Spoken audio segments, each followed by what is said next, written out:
Hello friends, आज हम बात करेंगे इंपॉर्टेंट यूजफुल टॉपिक के बारे में। आज हम बात करेंगे कौन कौन से टिप्स और तरीके ऐसे हैं जिससे आप बॉडी के इन्फ्लेमेशन और सूजन को कम कर सकते हैं। काफ़ी स्टडीज़ ने ऐसा शो किया है कि जितना बॉडी में इन्फ्लेमेशन ज़्यादा होगा उतना हार्ट अटैक्स होने का चांस, स्ट्रोक होने का चांस, बॉडी वेट लॉस होने का चांस, लिवर किडनी हार्ट के फेल होने का चांस, अलग अलग सिस्टम्स के डैमेज होने का चांस बढ़ जाता है। तो ओवरऑल अगर हम बॉडी के इन्फ्लेमेशन को कम कर सके हेल्दी लाइफस्टाइल से और कुछ टिप्स को फॉलो करके, तो लॉन्ग टर्म प्रॉब्लम्स होने का चांस कम हो जाएगा। काफ़ी स्टडीज़ ने ये भी शो किया है कि बाकी सारे रिस्क फैक्टर्स को भी आप अगर कंट्रोल कर लो, बीपी, शुगर, कोलेस्ट्रॉल और सब चीज़ों को भी कंट्रोल कर लो, उसके बावजूद भी अगर आप इन्फ्लेमेशन बॉडी में रहने देते हो तो हार्ट अटैक्स होने का चांस, प्रॉब्लम्स होने का चांस ज़्यादा होगा। तो इसको बाकी सब चीज़ों के बियॉन्ड भी अगर आप कंट्रोल करते हो तो कुछ एक्स्ट्रा फायदा मिलेगा, लॉन्ग टर्म प्रॉब्लम होने का चांस कुछ एक्स्ट्रा आपको कम मिलेगा अगर आप इसको ज़्यादा ध्यान देते हो तो। टॉपिक पर जाने से पहले जो लोग हमारे चैनल पर नए हैं उन्हें रिक्वेस्ट करूँगा कि वीडियोज़ को लाइक और शेयर करें और चैनल को सब्सक्राइब करें। तो आज का टॉपिक है टिप्स टू रिड्यूस इन्फ्लेमेशन। सबसे पहले ज़रूरी है कि एक एंटी इन्फ्लेमेटरी डाइट लें। अगर आप ताज़ा फल सब्जी ज़्यादा लेते हो, होल या लीन प्रोटीन ज़्यादा लेते हो, हेल्दी फैट्स लेते हो, तो ये आपकी बॉडी में इन्फ्लेमेशन को कम करती है। ओमेगा 3 फैटी एसिड से भरे हुए नट्स और सीड्स ज़्यादा लेते हो तो आपकी बॉडी में इन्फ्लेमेशन को कम करती है। इसके अलावा अगर आप रिफाइंड फूड्स लेते हो, शुगर ज़्यादा लेते हो, रिफाइंड कार्बोहाइड्रेट्स लेते हो, सैचुरेटेड और ट्रांस फैट्स ज़्यादा लेते हो तो आपके बॉडी में इन्फ्लेमेशन बढ़ेगा। तो ये सब चीज़ों को आपको ज़्यादातर अवॉइड करना है। जितना हेल्दी आपका डाइट होगा उतना इन्फ्लेमेशन कम होगा।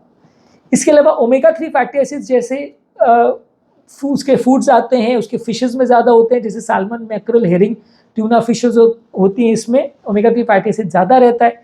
इसके अलावा नट्स है, जैसे वॉलनट्स है, फ्लैक्स सीड्स है, शिया सीड्स है, इसमें ये ज़्यादा रहता है। इसको अगर आप ठीक ठाक मात्रा में लेते हो तो आपका बॉडी का इन्फ्लेमेशन कम होता है। इसके अलग से टैबलेट्स और सप्लीमेंट्स भी आते हैं जो कि बॉडी का इन्फ्लेमेशन कम करने में मदद करते हैं। इसके अलावा एडेड शुगर आपको कोई भी चीज़ में नहीं लेना है। जितना आप कम मात्रा में शुगर लोगे, बॉडी में शुगर कम जाएगा, उतना आपका हेल्थ के लिए अच्छा रहेगा। जितना एक्स्ट्रा शुगर आपके खाद्य पदार्थों में रहेगा, चाहे वो मिठाई के फॉर्म में हो, स्वीट्स या डेजर्ट्स या प्रोसेस फूड्स के फॉर्म में हो, उतना आपके हेल्थ के लिए अच्छा नहीं है। इसके अलावा प्रोसेस फूड्स कंपेरेटिवली कम लीजिए। जो भी तली गली चीज़ें प्रोसेस फूड्स है उसमें सोडियम भी ज़्यादा होता है, ऑयल भी ज़्यादा होता है, ट्रांस फैट्स भी ज़्यादा होता है। ये आपकी बॉडी के इन्फ्लेमेशन को बढ़ाता है। जहाँ तक पॉसिबल है अनप्रोसेस्ड या अनरिफाइंड फूड ग्रेन्स लें तो ज़्यादा अच्छा है। इसके अलावा कुछ हर्ब्स और स्पाइसेस है जो कि बॉडी के इन्फ्लेमेशन को कम करते हैं, जैसे कि हल्दी यानी टर्मरिक, जिंजर यानी अदरक, गार्लिक यानी लहसुन, सिनेमन यानी दालचीनी और कैन पेपर। ये सारी चीज़ें आपकी बॉडी के इन्फ्लेमेशन को कम करती है। टेस्ट तो ये देती हैं, तो हमारे इंडियन क्विजीन में ज़्यादातर वैसे भी यूज़ होती हैं। ज़्यादा मात्रा में इनको यूज़ करने से बॉडी के इन्फ्लेमेशन को कम करती है। नेक्स्ट इंपॉर्टेंट टिप है कि हाइड्रेशन प्रॉपर में रखिए। 7-8 गिलास लगभग दिन भर में पानी पीजिए। 2 से 3 लीटर आप पानी अगर पीते हैं तो आपका बॉडी का इन्फ्लेमेशन को कम करने में मदद करता है। जितना कम पानी रहता है या डिहाइड्रेशन बॉडी में रहता है उतना इन्फ्लेमेशन या हार्ट अटैक्स होने का या प्रॉब्लम्स होने का चांस बढ़ जाता है। नेक्स्ट इंपॉर्टेंट टिप है कि रेगुलर बेस पे एक्सरसाइज कीजिए। एक्सरसाइज अगर आप करते हो, वॉकिंग, रनिंग, जॉगिंग, योगा, प्राणायाम, इस तरह की आप एक्सरसाइज रेगुलर बेस पे करते हो तो बॉडी के इन्फ्लेमेशन को कम करता है। लगभग आधा से 1 घंटा डेली एक्सरसाइज आप करते हो विदाउट मिसिंग, तो ये आपके लिए ज़्यादा हेल्दी माना जाता है। इसके अलावा मेंटल स्ट्रेस को कम रखिए। टेंशन, एंग्जाइटी, स्ट्रेस बिल्कुल कम रखिए। ये बॉडी में स्ट्रेस हार्मोन्स बनाता है जिससे इन्फ्लेमेशन बढ़ता है। स्ट्रेस को कम करने के लिए आप deep breathing exercise, yoga, meditation और हॉबीज़ जैसे कि डांस है, म्यूजिक है, ये सारी चीज़ों में खुद को एंगेज करेंगे, मॉर्निंग वॉक वगैरह करेंगे तो आपका बॉडी का स्ट्रेस कम होगा, मेंटल स्ट्रेस कम होगा। इससे भी बॉडी का इन्फ्लेमेशन कम होगा, बीमारियों से लड़ने में मदद मिलेगी। ये सारी चीज़ों के बारे में, yoga, meditation, deep breathing exercise पर भी हमने ऑलरेडी डिटेल वीडियोस किए हैं हमारे चैनल पर, जो आप देख सकते हैं। नींद अच्छी होनी चाहिए। 7-8 घंटे की रेगुलर स्लीप आपको होना चाहिए। अगर आप अच्छी स्लीप लेते हो तो आपका बॉडी का इन्फ्लेमेशन कम होता है, हार्ट अटैक होने का चांस, प्रॉब्लम्स का चांस कम हो जाता है। इसके अलावा बॉडी वेट अच्छा मेंटेन करिए। काफ़ी स्टडीज़ ने शो किया है कि वजन जिनका ज़्यादा है उनको प्रॉब्लम्स होने का चांस ज़्यादा रहेगा, इन्फ्लेमेशन बॉडी में ज़्यादा रहेगा। आइडियल बॉडी वेट मेंटेन करें, ना बहुत कम ना बहुत ज़्यादा, वो हेल्दी है और आपको इन्फ्लेमेशन उससे बॉडी में कम होगा। स्मोकिंग जो लोग करते हैं, काफ़ी स्टडीज़ ने शो किया है कि बॉडी का इन्फ्लेमेशन स्मोकिंग से बढ़ता है। इससे बॉडी की क्लॉटिंग टेंडेंसी बढ़ती है, हार्ट अटैक और प्रॉब्लम्स होने का चांस बढ़ जाता है। तो स्मोकिंग अगर आप बंद करोगे तो आपके लिए हेल्दी है। स्मोकिंग और टोबैको दोनों में जो निकोटीन होता है बॉडी का इन्फ्लेमेशन बढ़ाता है, जो कि आपके लिए अनहेल्दी है। उसी तरह से अल्कोहल भी बॉडी का इन्फ्लेमेशन बढ़ाता है। जितना ज़्यादा मात्रा में आप अल्कोहल लोगे उतना आपको नुकसान करेगा। अगर पॉसिबल है तो पूरा ही बंद कर दीजिए। अगर बंद नहीं भी कर पा रहे हैं तो ज़्यादातर आप कट डाउन अगर इसको करोगे तो आपके लिए ज़्यादा अच्छा है। इसके अलावा ज़रूरी है कि माइंडफुल ईटिंग रखिए। आप जो भी खाना खा रहे हो उसमें प्रॉपर्ली कॉन्सेंट्रेट और फोकस करके खाएंगे, उसको सोच के उस बारे में विचार करके खाएंगे तो ज़्यादा हेल्दी है। माइंडफुल ईटिंग से मतलब है कि खाने पर फोकस करके खाइए, और एक दूसरा खाने का तरीका होता है कि आप कुछ भी ध्यान नहीं दो, जो सामने आया वो आप खाते जा रहे हो, बात करते करते, मोबाइल देखते देखते या टीवी देखते देखते आप खा रहे हो, तो उसे नॉन माइंडफुल ईटिंग बोलते हैं, या ध्यान नहीं देते हुए खाना एक तरह से कह सकते हैं। तो वो अगर आप फॉलो करते हो तो आपको अनहेल्दी रहेगा आपके लिए, और आपको प्रॉब्लम्स होने का चांस कंपेरेटिवली बढ़ जाएगा। इसके अलावा फिर भी अगर कोई प्रॉब्लम्स है तो आपको आपके डॉक्टर के साथ डिस्कस करने की ज़रूरत है। वो आपको प्रॉपर मेडिसिन देंगे जो बॉडी का इन्फ्लेमेशन कम करेगा। कई बीमारियों की वजह से भी इन्फ्लेमेशन बढ़ सकता है। हमने ऑलरेडी कौन कौन सी बीमारियों में इन्फ्लेमेशन बॉडी का बढ़ता है उस पर एक अलग डिटेल वीडियो किया, जो कि आप हमारे चैनल पर चेकआउट कर सकते हैं। तो वो आपको डॉक्टर को दिखाना पड़ेगा, उसके लिए डॉक्टर आपको डायग्नोज करेंगे कि आपको इसमें से कोई बीमारी अगर है तो ट्रीटमेंट करने से आपको जल्दी फ़ायदा मिलेगा, ज़्यादा फ़ायदा मिलेगा, ज़्यादा अच्छे रिजल्ट्स मिलेंगे।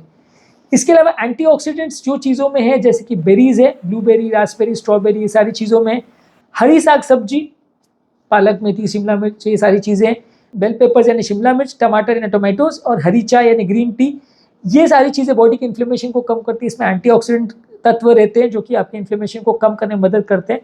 तो इनको भी आप अगर लेते हो तो बॉडी के इन्फ्लेमेशन को कम करने में मदद करती है।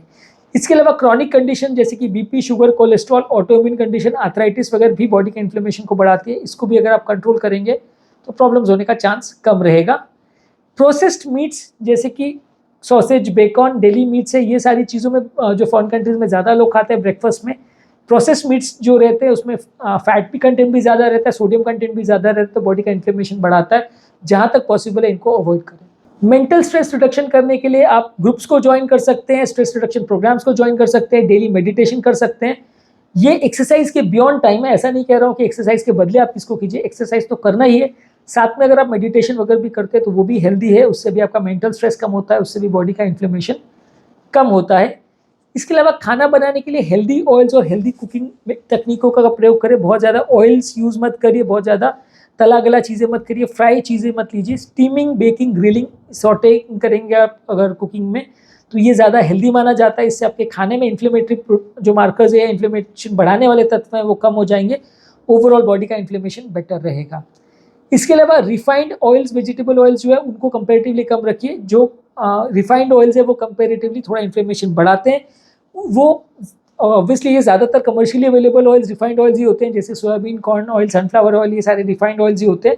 इसमें जो प्रोसेसिंग होती है उसकी वजह से थोड़ा इन्फ्लेमेशन बढ़ाने वाले तत्व बढ़ जाते हैं। तो आप अगर नेचुरल ऑयल्स या कोल्ड प्रेस ऑयल ज़्यादा लेते हैं, जैसे कि एवोकाडो ऑयल है, ऑलिव ऑयल है, ये सबको आप अगर ज़्यादा मात्रा में लेते हो तो ये आपके लिए अच्छा है। ज़्यादा प्रोसेस्ड ऑयल्स या रिफाइंड ऑयल्स आप लेते हो तो बॉडी का इन्फ्लेमेशन को बढ़ाता है, तो ये थोड़ा सा अनहेल्दी है। इसके अलावा आपको डेली एक्टिव रहना है, वॉकिंग, रनिंग, जॉगिंग, जो भी तरह से चीज़ों को एक्टिव रखना है। बैठे बैठे का जीवन जो लोग जीते हैं उनके बॉडी में इन्फ्लेमेशन ज़्यादा होगा। आप एक्टिव रहेंगे, कोई चीज़ों में अपने आप को एंगेज करेंगे तो इन्फ्लेमेशन होने का चांस कम होगा। जो भी एक्टिविटी आप करें उसमें कंसिस्टेंट रहिए। हफ्ते में एक बार या महीने में 2 बार अगर आप कोई भी एक्टिविटी को कर रहे हो, चीज़ों में एंगेज कर रहे हो, तो उसमें आपको ज़्यादा फायदा नहीं मिलेगा। रेगुलर बेसिस पे महीनों 2 महीनों, साल 10 साल अगर आप उसको हेल्दी हैबिट्स को फॉलो करोगे तो आपको ज़्यादा फायदा मिलेगा। एक आध बार अगर आप कोई चीज़ को कर लोगे और फिर इसको भूल जाओगे, या खाने पीने का चेंज आप थोड़े दिन के करके उसको भूल जाओगे, तो उतना ज़्यादा आपको कंसिस्टेंट फायदा नहीं मिलेगा। हाइड्रेशन को प्रॉपर रखिए। 2 से 3 लीटर पानी पीजिए, और हाइड्रेशन के लिए पानी को ही ज़्यादा यूज़ करें। ज़्यादा जूसेस और बेवरेजेस और सोडा को यूज़ ना करें। नॉर्मल सिंपल वाटर ले। स्पार्कलिंग वाटर में भी थोड़ा सोडा ज़्यादा रहता है, तो इसलिए आप वो सारी चीज़ों को अवॉइड करके सिंपल पानी से अगर बॉडी को हाइड्रेट करेंगे तो अच्छा है। इसके अलावा कुछ हर्बल सप्लीमेंट्स भी आते हैं, जैसे क्यूरक्यूमिन आता है जो कि हल्दी में होता है, या जिंजर या गार्लिक का एक्सट्रैक्ट आता है जिनके एंटी इन्फ्लेमेटरी प्रॉपर्टीज़ होते हैं। तो आप इनको डिस्कस कर सकते हो डॉक्टर के साथ और इनको ट्राई कर सकते हो। फिर भी अगर कोई प्रॉब्लम है तो डॉक्टर के साथ मेडिसिन ले सकते हैं। स्टैटिन्स है, या इस इनिबिटर ग्रुप ऑफ मेडिसिन है, जो SGLT2 group inhibitors group of medicine है, ये सारी चीज़ें जो डायबिटीज़, प्रेशर और कोलेस्ट्रॉल कंट्रोल करने के लिए यूज़ करते हैं। ये मेडिसिन से थोड़ा बॉडी का इन्फ्लेमेशन कम होता है, इन्फ्लेमेटरी मार्कर्स कम हो जाते हैं। पर ये सारी चीज़ों को बिना किसी बीमारी के डायरेक्टली सिर्फ इन्फ्लेमेशन कम करने के लिए यूजली नहीं देते हैं। अगर साथ में बीमारी भी हो, यानी कोलेस्ट्रॉल, बीपी, शुगर ज़्यादा हो, तो यूजली इनको प्रेफर ज़्यादा करते हैं। डायरेक्टली बिना किसी कारण के सिर्फ इन्फ्लेमेशन को कम करने के लिए इनको नहीं देते।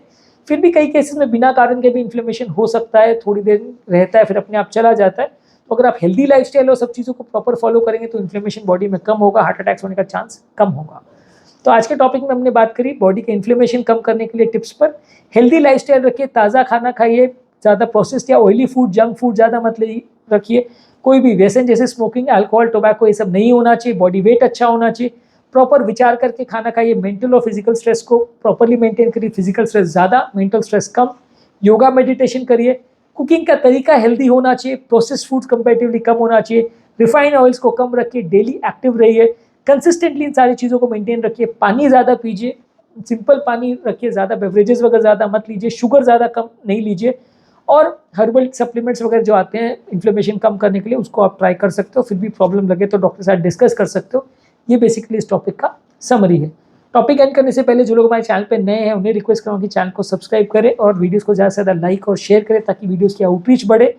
और जो लोग हमारे चैनल पर इन्फ्लेमेशन संबंधित या हार्ट अटैक संबंधित वीडियोस देखना चाहते हैं तो वो डेफिनेटली हमारे चैनल पे काफ़ी प्लेलिस्ट है। जॉइंट पेन्स वगैरह पे भी प्लेलिस्ट है, उन्हें चेकआउट करें।